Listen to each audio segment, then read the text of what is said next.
바쁜 일상 속에서 하루를 구별해 공간이 아닌 시간 속에서 하나님을 만나는 일.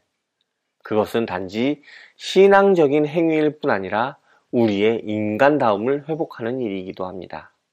생각하는 신앙 우러나는 복음 믿음 향기.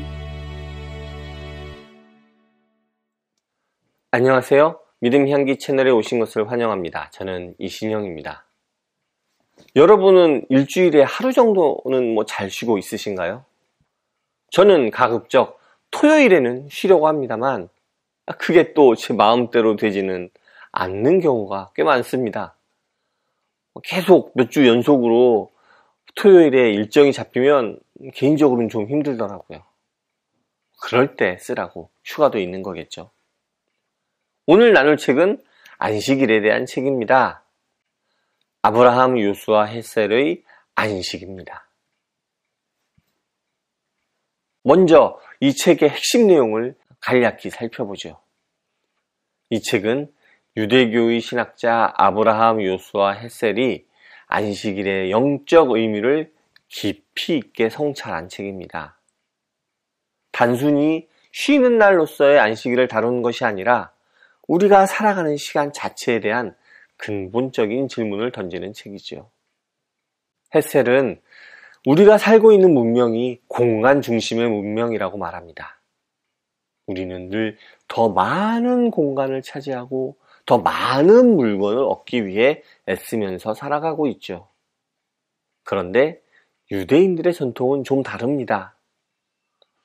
그들은 공간이 아니라 시간을 거룩하게 만드는 법을 배웠다라고 헷셀은 말합니다. 그리고 그 거룩한 시간이 바로 안식일이죠. 안식일은 창조의 끝, 곧 하나님께서 일하시고 쉬셨던 그 날을 기념하는 시간입니다. 하지만 헷셀이 강조하는 바는 단순히 노동을 멈추는 것이 아닙니다. 안식일은 시간 속에 세워진 성전, 곧 인간이 공간과 성취로부터 벗어나 존재의 본질을 회복하는 시간입니다. 그는 이렇게 표현합니다.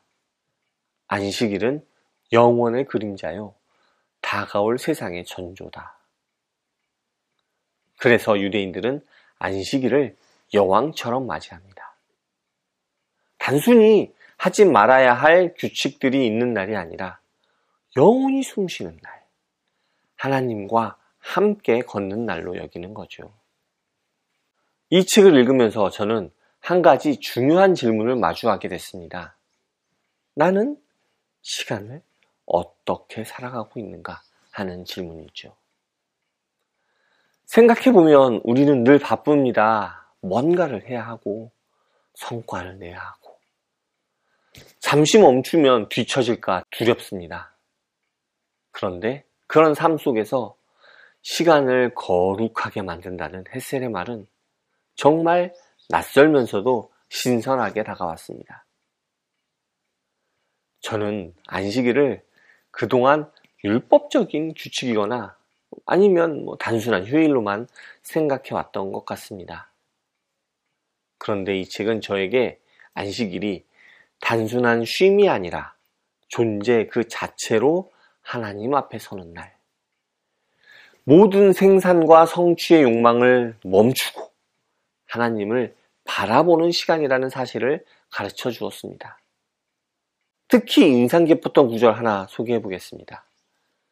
사람이 안식일을 지킴으로 하나님을 기억하는 것이 아니라 안식일이 하나님의 현존을 우리에게 기억하게 한다. 이 말은 저에게 큰 울림을 주었습니다. 우리가 뭔가 하려고 애쓰지 않아도 그저 멈추고 하나님을 위한 시간을 따로 떼어놓기만 해도 그 시간이 곧 하나님의 임재를 기억하게 만든다는 말이니까요. 그렇다면 오늘날의 우리에게 안식일은 어떤 의미가 있을까요? 저는 안식일을 단순히 유대교의 전통으로 두고 이렇게 거리감을 두기보다는 하나님께서 우리에게 주신 시간의 리듬을 회복하라는 초대로 받아들여야 한다고 생각합니다. 바쁜 일상 속에서 하루를 구별해 공간이 아닌 시간 속에서 하나님을 만나는 일. 그것은 단지 신앙적인 행위일 뿐 아니라 우리의 인간다움을 회복하는 일이기도 합니다. 헬셀은 결국 우리에게 이렇게 묻는 것 같습니다. 당신은 일하기 위해 존재합니까? 아니면 존재하기 위해서 멈출 수 있습니까? 그 질문 앞에 저는 고개를 숙일 수밖에 없었습니다. 그리고 이제는 저도 주어진 시간 중 일부를 하나님께 온전히 내어드리는 거룩한 실험을 해보고 싶어졌습니다. 오늘 준비한 내용은 여기까지입니다. 이 책 안식은 단지 유대교에 대한 책이 아닙니다. 그것은 시간과 존재, 그리고 하나님과의 관계를 다시 생각하게 해주는 영적인 안내서입니다. 우리는 공간을 가꾸는 데는 익숙하지만 시간의 질을 바꾸는 데는 그렇게 익숙하지 않습니다. 하지만 안식일은 그 시간을 거룩하게 만드는 훈련입니다. 이 책을 통해 저는 이제 하루의 쉼이 아니라 영원의 그림자를 살아내는 삶을 배우고자 합니다. 그런 하루가 우리 모두에게도 있기를 소망합니다. 감사합니다. 다음에 또 오세요.